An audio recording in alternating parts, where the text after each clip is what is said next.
If you are anything like me and are just tired and fed up of, let's say all headlines interrupting our outdoor world, then you got a home here. Welcome to the Go Show, celebrating all things outdoors in this beautiful outdoor playground of the state, nation, and world that we live in. I'm having some Insta problems here, so we're just going to hit go live over there and see what happens. It's on a whole different screen. Okay, there we go. Don't know why that happened, but there we go. Yeah, I would love for the world of politics to stay the hell out of my outdoor world. I understand that we have a conservation system, in this nation that relies a little bit on the government. Actually, a lot of it on the government, unfortunately.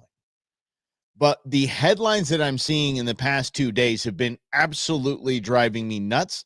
I would love to discuss that with you because I would love you to be educated on exactly how this works. The inside baseball knowledge that I have of our governance can help out in this endeavor. But when it comes to our model of conservation being hindered by the United States government, that's where you and I have to have a conversation. Here's what happened.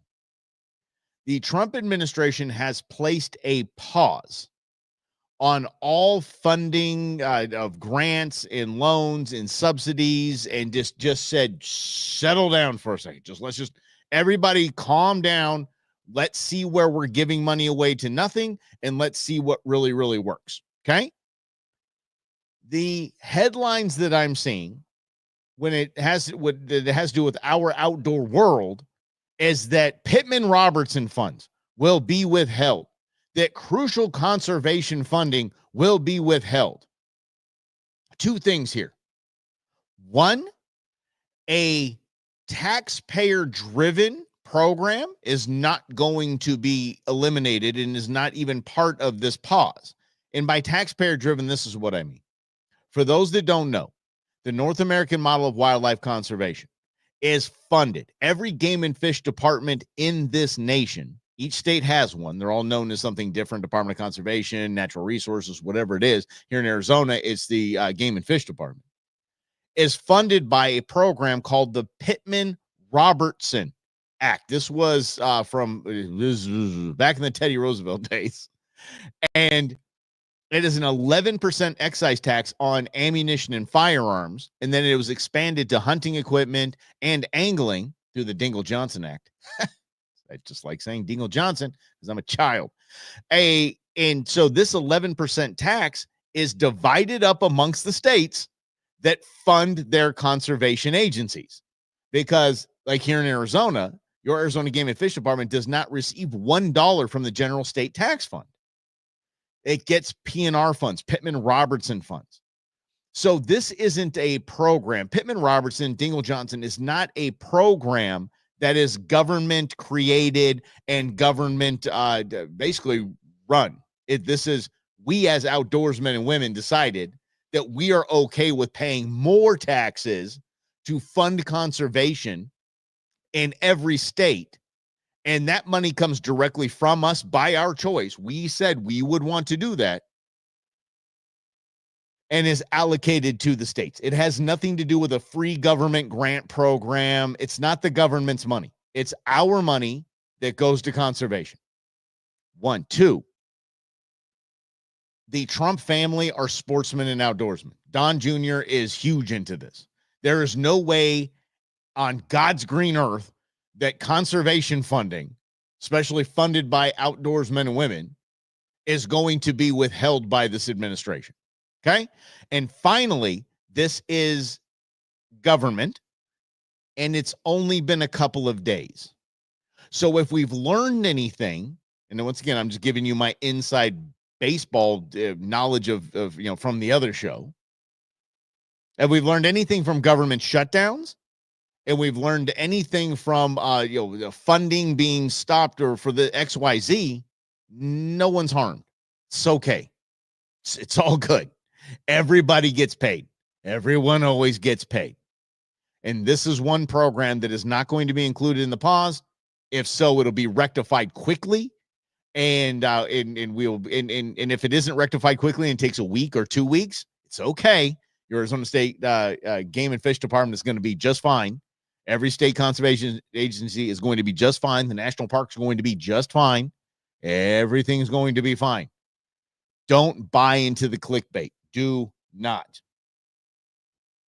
How about Feed Our Future, the biggest scam in America, sweeping under the rug, the magic broom.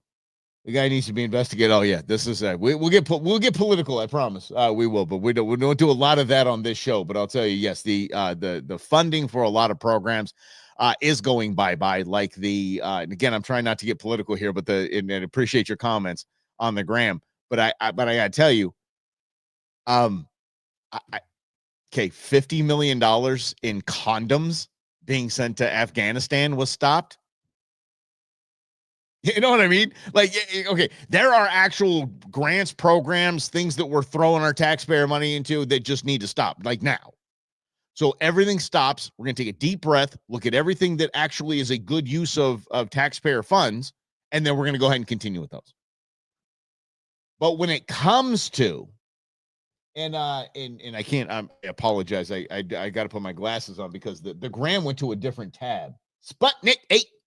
Appreciate you commenting on that. We'll get to that on a program called In Other News, which hangs out at noon in just about an hour. Must be a lot of sailors in Afghanistan. Again, we'll get to that topic a little bit later, Brendan. I appreciate that. But understand that our conservation in this nation is funded almost entirely by outdoors men and women. By hunters and anglers, period, and those in the shooting sports as well. So that's not going to get turned off because that's we the people saying we voluntarily do this. That is a consumption tax, and it is the best way. Love it, and we do a damn good job of conservation here. Yes. Where's everyone? I don't know. Ronnie, go get him. Round him up, Rhonda. We're gonna get it. We're gonna get going here. Maybe it's because I was talking politics on this show. Maybe not. Let's get to some good stuff. There was an interesting article that I was reading about. And by the way, the headlines are in all of the outdoor publications right now. How will this impact Pittman Robinson? Don't click on that noise. Just tell them we're not. Stop it. Or unless the headline is no, PNR funds will not be withheld from states under this program. That's a good headline. Go ahead and click on that.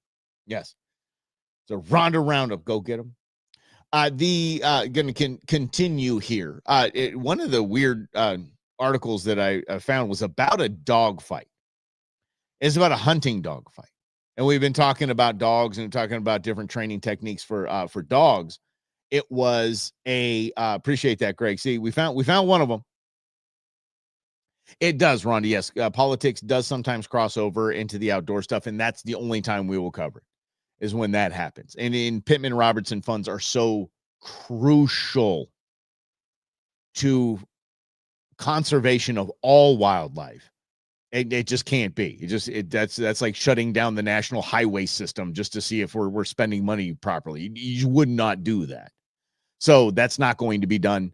The funding will be there. And if a government agency, unfortunately, the conservation agencies are government agencies, has to go a couple days without funding, okay.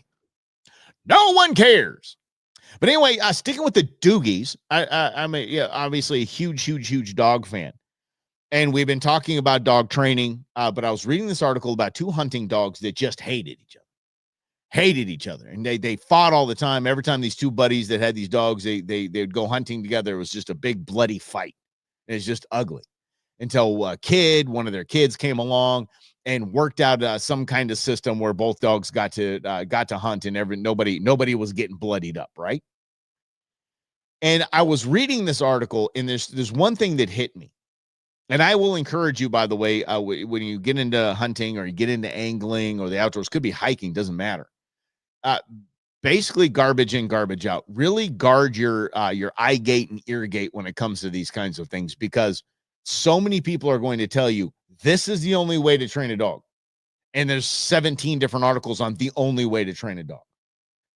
Then there's the best way to shoot an arrow, to kill an elk with a bow. And there's 25 different articles about that telling you the only way and the best way to do it is to just, it's like golf magazines, just everywhere. Here's 10 ways to get rid of your slice. If anyone knew how to get rid of a slice, they would just they would probably be on the tour. There's 100 different ways. Everything is different anyway.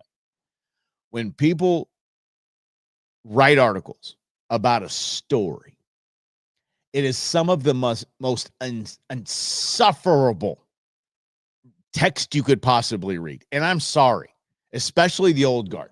These old guys that have been hunting and they've been reading these, outdoor life magazines forever. And it's just this grand, and as the sun came over the dew covered, blah, blah, blah.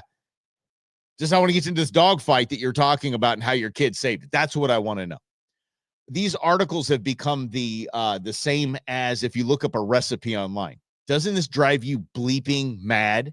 Look, I want to know how to cook a pork tenderloin in an air fryer. Can I do that? Is that possible? Okay. I don't want to hear about, this has been one of my family favorites forever. Every time my husband could go, I want the recipe. I want the temperature and time, please. That's all. Thank you. I don't want plating instructions. I want to know how to cook that. And so these all these articles are just on and on and on. I mean, I know that his one of the dog's legs was mildly ticked. That just means little tiny spots. I don't care. I want to know. I want to know what's going on. I want to tell me about the fight that this headline says, and then why it turned these two dogs into amazing hunting dogs. Just tell me that. You don't have to get all deep in, this and that. No. All right. If I want to watch that, I'll turn on like Nat Geo or something and see some nice, Teton footage. And other than that, just tell me what happened with the dogs. So it got me thinking, especially when it comes to dogs and fighting. The first thing I want to tell y'all, and this changed my dog owning life. And yes, I own dogs. Yes, you own a dog. Dog doesn't, adopt dog, whatever you want to put it, bring a dog into the family, whatever you want to say. I own the dogs. So the dogs that I have owned had just everything changed the moment somebody told me the proper way to allow a dog to approach another dog and why it usually goes south. Let me tell you, how many times have you seen? And dogs will run at each other and they will put their heads down and they will run to each other and aggressively, just quickly, whatever it is. The reason their heads are down because they want to say, I am cool. I'm not here to fight you. I just want to sniff you, see where you've been, who you are, say, hi, how you doing? Get to know you. Heads are down. Okay. Every time it goes south is when one of those heads come up. And when one of those heads come up, that means I'm aggressive. Now I'm not here to just check you out and get to know you. My head is up now. This goes to hunting dogs, any kind of dogs you have. How does that head usually go up? When the leash handler pulls the dog away because it gets nervous that they're taking too long doing their little sniff thing, and it might seem to be getting aggressive. Then they pull the head up, and then it's all the stupid stuff. That is one of the best things I ever learned. Let the dogs, damn it, let them get to know each other. Do not have any tension on the leash. Let them get to know. Some dogs sniff more aggressively than other dogs, and the other dogs are cool with that. They get it. They're like, okay, whoa, okay. It's kind of like meeting someone and they come in for a hug, right? Like, I just met you. Okay, we're hugging now. We're going straight to the hug. And I'm a hugger, and that's still awkward in a lot of cases. But but that's the same as two dogs introducing themselves to each other. And they will work it out. They're not stupid. The dogs will work it. Their instinct will take over, and they understand how to meet other dogs. That's how it's done. They get their heads down. And if dogs want to play, guess what will stop if one of those dogs is too aggressive with the other one? The play. They're not going to keep playing if one is just not liking how to play. Let them play. Let them do their thing. They will figure everything. Dogs will figure it out. That's why dogs are bleeping amazing, because dogs got it. Yeah, hugging someone I'm not familiar with, yeah, kind of wigs. Yeah, it is. It's just kind of like, okay, are we? Yeah, did you how long you holding that hug? A little long. I don't know about that. Yeah. All right, let's see. We'll always make sure to introduce Oscar to new dogs outside in the yard versus letting them meet in the house. Oh, hell no. That's a great point, Brendan. I appreciate you bringing that up, especially when you're introducing your dog. Because you say hunting dogs, they know they have a job. They're when they go outside, it's like, okay, are we doing where are the birds? We're gonna let's go get this. Then they're like, oh, here's another person. Here's another dog. All right, I want to check you out. Are you here to hunt birds too? Okay, let me check you out. Okay, you don't seem very birdy. I'm just gonna move on my way here. But when you put a dog in another dog's house, you put a dog in another dog's backyard, tensions are high, because now you're a foreign invader. You are not part of my pack. Why are you here?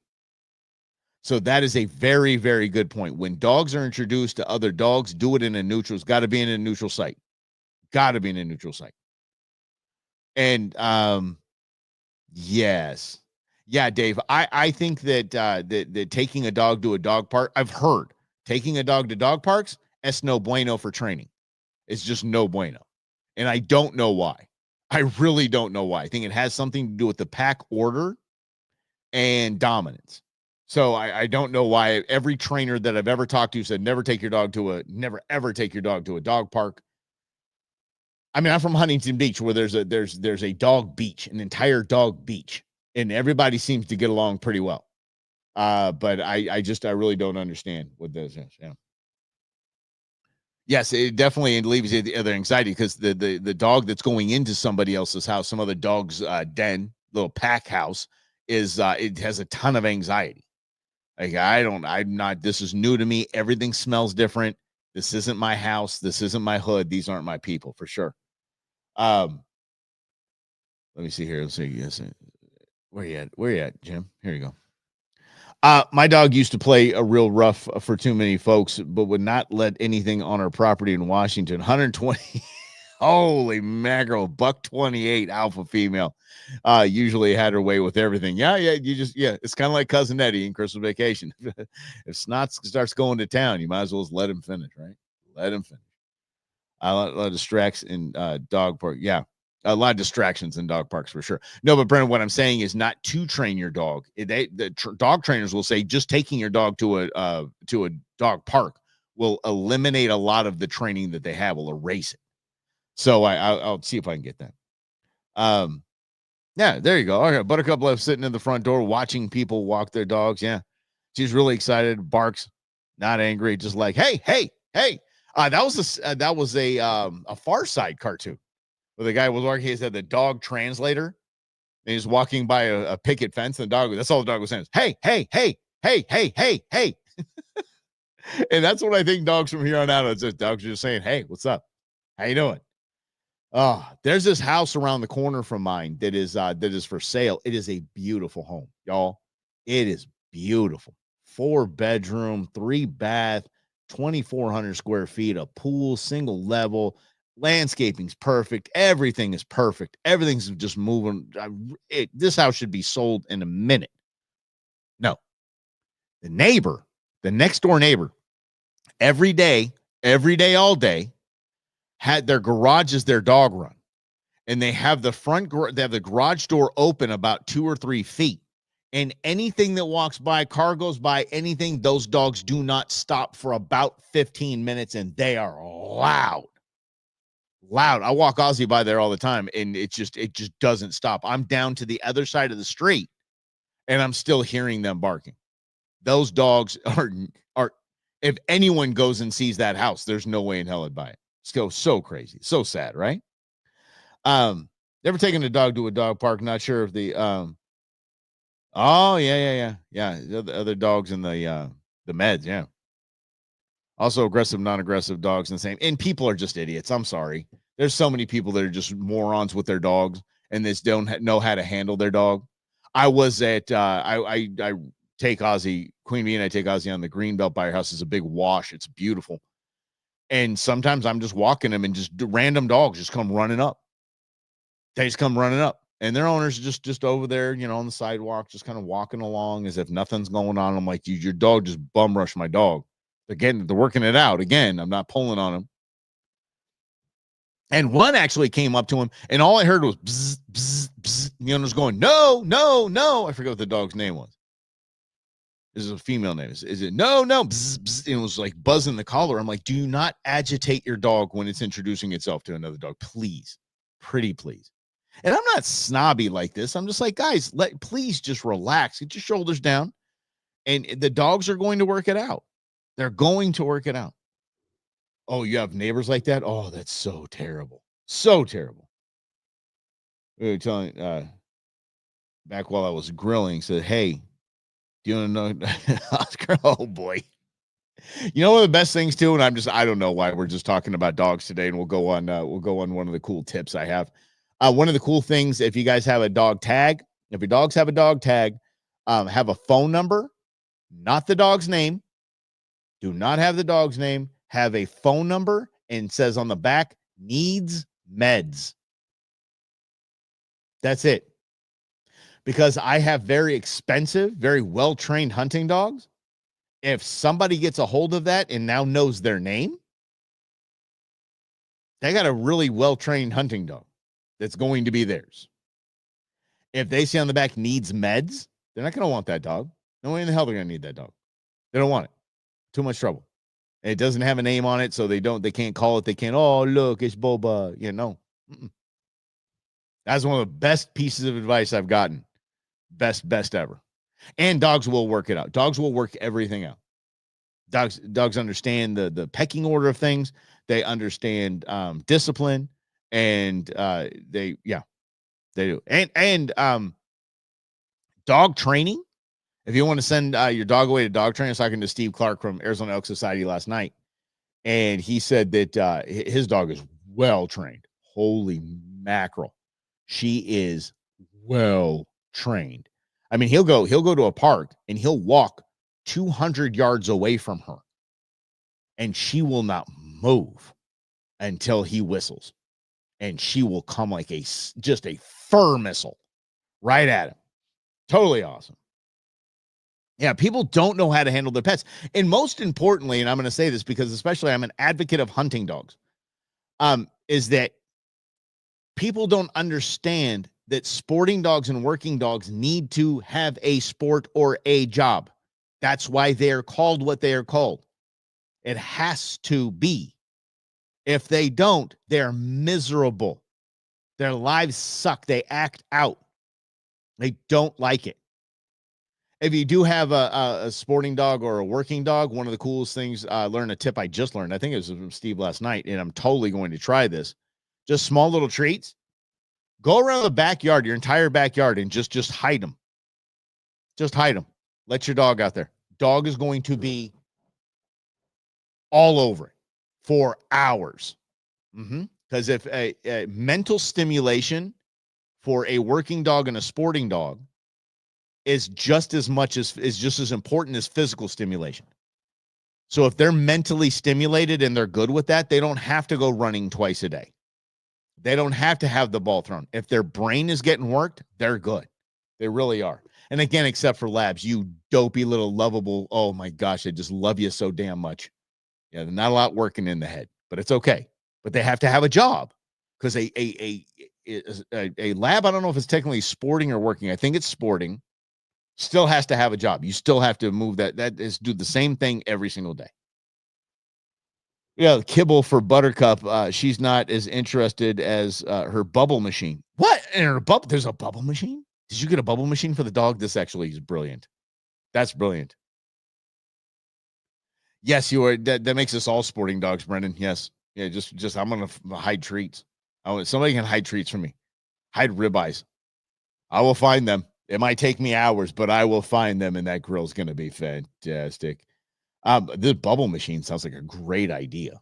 Holy cow. That's good. That's got to work off some energy. And on top of that is the auto ball thrower. And they take it back and they put the ball in there, and it just like 10 feet. It's go grab it, put it back in there, wears themselves out. What's up, Guillermo? You take your doggy out to socialize. Socialize. Let's see, working and walking without a leash. Oh yes, she's doing great. I do have a collar just in case. Animals will be animals. You're damn right. Queen Bee was out with Ozzy, and he does great off leash. Fantastic off leash. Like this morning, he would get way behind me, and I'm like, I just kept walking, and I said, "Hick," and he just come zip right to me. But yes, I always keep well, not always keep. It's cool to keep a small little leash like this big, a 6-inch leash. Just put it on their collar. It says right there, right in the park, says dogs must be on a leash. That dog's on a leash. Sorry, call the cops. That dog's on a leash. But yes, I always do have the real leash with me. Okay, especially he loves, for some reason, man, the second he gets by a road, he loves to just start bouncing into this, and he literally starts bouncing when he gets by a road. It's weird. Weird dog. I did it for him a couple of times. Yeah. I think the bubble machine is a fantastic idea. I think it's a fantastic. Again, you have to stimulate them. They have to be stimulated. If not, don't get one. Get a dachshund. Get a wiener dog. Something like that. By the way, the wiener dogs, little dachshunds, were made to hunt badgers. So, yeah, they're made to crawl into holes. So, yeah, e-collars work as well. Oh, found on Amazon, got e-collars work. Oh, yeah. Yeah, you all know this. Django, my first hunting dog, but Django spoke fluent electricity.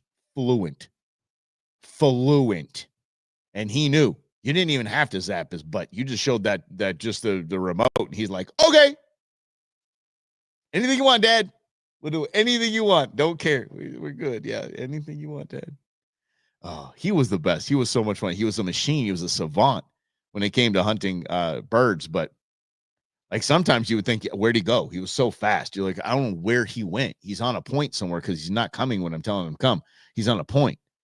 And then I'd find him just laying under a tree in some shade. He's like, I found enough birds for you today, dude. Just going to take a little break. Yeah. Yeah, seriously, wiener dogs are an aggressive breed. They literally were bred to hunt badgers. Badgers, for the love of grief. It's Bart Weenie. And the e-collar. The collar of consequences. Oh. Yes. Tell that to Queen Bee this weekend, please. Pretty please. Yeah, the collar of consequences. Because I've been since day one with Ozzy. I'm like, put a collar on him. Put a collar on him. Yes. Yeah. Badgers and big ass rats. Amen to that. Yeah. Maybe we send a couple of wiener dogs over there to DC. All right. I'll stop with that. All right, you guys. We got to do this political thing coming up here in about a half hour.